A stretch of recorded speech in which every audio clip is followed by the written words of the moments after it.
আসসালামু আলাইকুম ওয়া রাহমাতুল্লাহ। প্রিয় দিনী ভাই ও বোনেরা, আশা করি মহান রব্বুল আলামিন সৃষ্টিকর্তা সবাইকে ভালো রেখেছেন।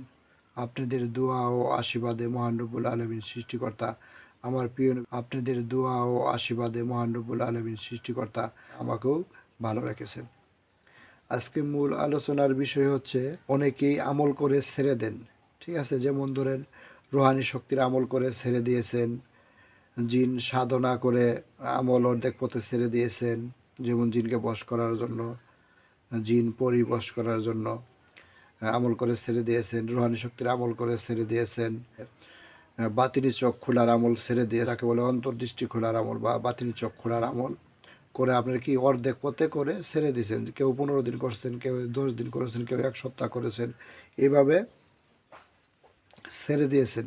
তো আমল ছেড়ে দিলে কি ক্ষতি হয়, মূল আলোচনার বিষয় হলো এটাই। এগুলো আমল করা যেমন ভালো তেমনি ক্ষতি। ঠিক আছে, আমল করে অর্ধেক পথে ছেড়ে দিলেন, আপনার কোনো না কোনো একটা ক্ষতি হবে। আশা করি বুঝতে পারছেন। নিশ্চিত কোনো না কোনো একটা ক্ষতি হবে, এটা আমি গ্যারান্টি দিতেছি। ঠিক আছে, ক্ষতি হবেই আপনার। রুহানি শক্তির আমল আপনি করতে হয় 40 দিন, আপনি করে 40 দিন না করে 10 দিন 15 দিন করে ছেড়ে দিয়েছেন। আপনি যে বশ করা বা জিনকে বাধ্য করার আমল 15 দিন, 1 মাস, 10 দিন, 1 সপ্তাহ করেছেন, ছেড়ে দিয়েছেন। আপনার বাতিনি চোখ খোলার আমল 10 দিন, 15 দিন, 1 সপ্তাহ করে ছেড়ে দিয়েছেন। তাহলে আপনি নিশ্চিত থাকেন আপনি ক্ষতির মুখে পড়ছেন, ক্ষতির সম্মুখীন হয়েছেন। কী কী ক্ষতি হতে পারে আমি বিস্তারিত বলি। যেগুলো কাজ কি আপনি সবসময় করছেন, ইজিভাবে করছেন, এগুলো কাজ আপনি আটকে যাব।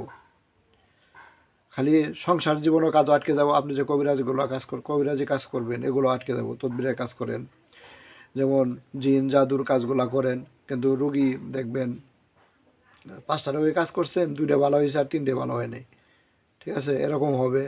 তারপর আপনার সংসার জীবনেও এত হইতে পারবে না, সংসার জীবনেও সচ্ছল আসবে না, বিপদ আপদ আপনার ছাড়বে না, কোনো না কোনো বিপদ আবার আপনার এসে পড়বে।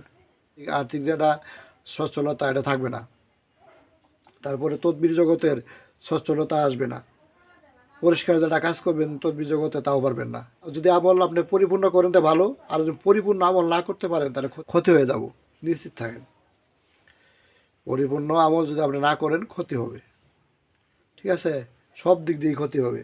আপনার আমল যারা ছেড়ে দিয়েছেন তারা আপনার ক্ষতির মুখে আছেন।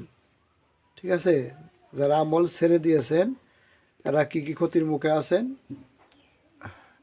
যে আপনি এতদিন আমল করেছেন,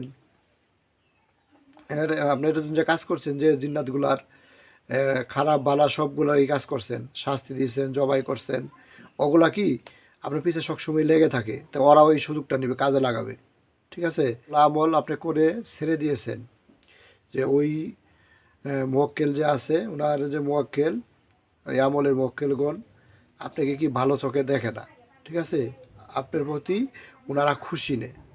যখন খুশি নে তাহলে তো আপনার পক্ষে হয়ে অবশ্যই কাজ করবে না, তাই না? কারণ আপনি আমল ছেড়ে দিয়েছেন, আমলে গুরুত্ব দেন নাই। এই ক্ষেত্রে দেখা যাবো কি জানেন, তো আপনার ক্ষতিগ্রস্ত। ওনারা পারলে আপনার কি সহযোগিতা করবেই না, আর ওটা ক্ষতি করবে সুযোগ পাইলে, কারণ আপনি তো আমল ধরে ছেড়ে দিয়েছেন।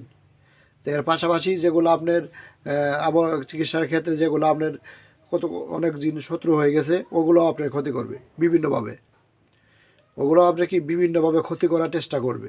ঠিক আছে, তখন আপনি দেখবেন ঠিকমতো রুগী আসবে না, ঠিকমতো আপনার কাজে মন বসবে না, ঠিকভাবে আপনার আমলে মন বসবে না, ঠিকভাবে কাজে মন বসবে না, ঠিকভাবে তদবির হবে না, তদবিরে ভুল হবে, আপনি তদবির করতেছেন ভুল হবে, তো তদবিরে সাকসেস হবেন না। মানে যত যাবতীয় সমস্যা আছে তখন আপনি কি আপনার পায়ে বসবো, বুঝতে পারছেন? তো আশা করি আপনি আমল ধরে ছেড়ে দেবেন না। যারা আমল ধরে ছেড়ে দিয়েছেন ওরাই আজকে ক্ষতির মুখে। কারো কারো রোগী আসে না, কারো কারো তদবিরে ঠিকভাবে কাজ করে না, কারো কারো মনই বসে না আমলে, তদবিরে মনই বসে না যে আমি কবিরাজি ছেড়ে দেবো, ভাল লাগে না, কাজ হয় না, এই সেই ইত্যাদি, এরকম মনে হয়। ঠিক আছে, বিরক্ত হয়ে গেছেন যে আমার কাজ হইতেছে না, কোনো আমল সাকসেস হইতেছি না, এই যে আমল করতেছি সাকসেস হইতেছি না, আমি তদবির করেও সাকসেস হইতেছি না, চিকিৎসা করেও সাকসেস হইতেছি না, আমার সংসারও অভাব অনটন, সংসারও ঝামেলা, একটা না একটা ঝামেলা লেগেই আছে। শুধু এই যে আপনারা আমল ধরে ছেড়ে দেওয়ার জন্য কি 5 ওয়াক্ত সালাত আপনারা ঠিকভাবে আদায় করতে পারবেন না, এগুলোর কারণে ঠিকভাবে কি আপনার সালাত নামাজও পড়তে পারবেন না, নামাজ পড়া গেলে আলসি লাগবো, বাধাগ্রস্ত হবেন, আমল করলে বাধাগ্রস্ত হবেন। ঠিক আছে, আমল ধরে ছেড়ে দিলে এই সমস্যাগুলো আপনার হবে। তারপরে বদ নজর খুব শক্তিশালীভাবে বদ নজর লাগিয়ে দেবো। এখন মানুষের বদ নজর হোক, জিনের বদ নজর হোক, এগুলো আপনার লাগিয়ে দেবো। জিনের বদ নজর ওটা অনেক খারাপ, জাদুর চায়ে বদ নজর অনেক খারাপ। জিনের যদি বদ নজর লেগে যায় আপনার উপরে, তাহলে দেখবেন আপনি ধ্বংস হয়ে যাবেন, এই বদ নজর যদি না কাটান। আর জিনেরা যদি আপনার জাদু করে দেয়, জীবনে রোগী আসবে না, তা আসবেই না, আরও ক্ষতি হবে আপনার।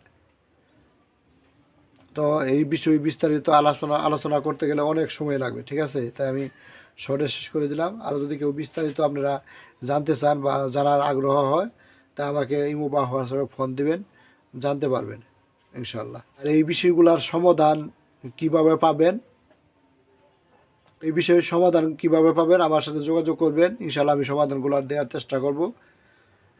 আর যদি বুঝতে না পারেন আমাকে জানাবেন ইমো বা হোয়াটসঅ্যাপে, আমি চেষ্টা করবো আর কি ঠিকভাবে বোঝাই দেওয়ার।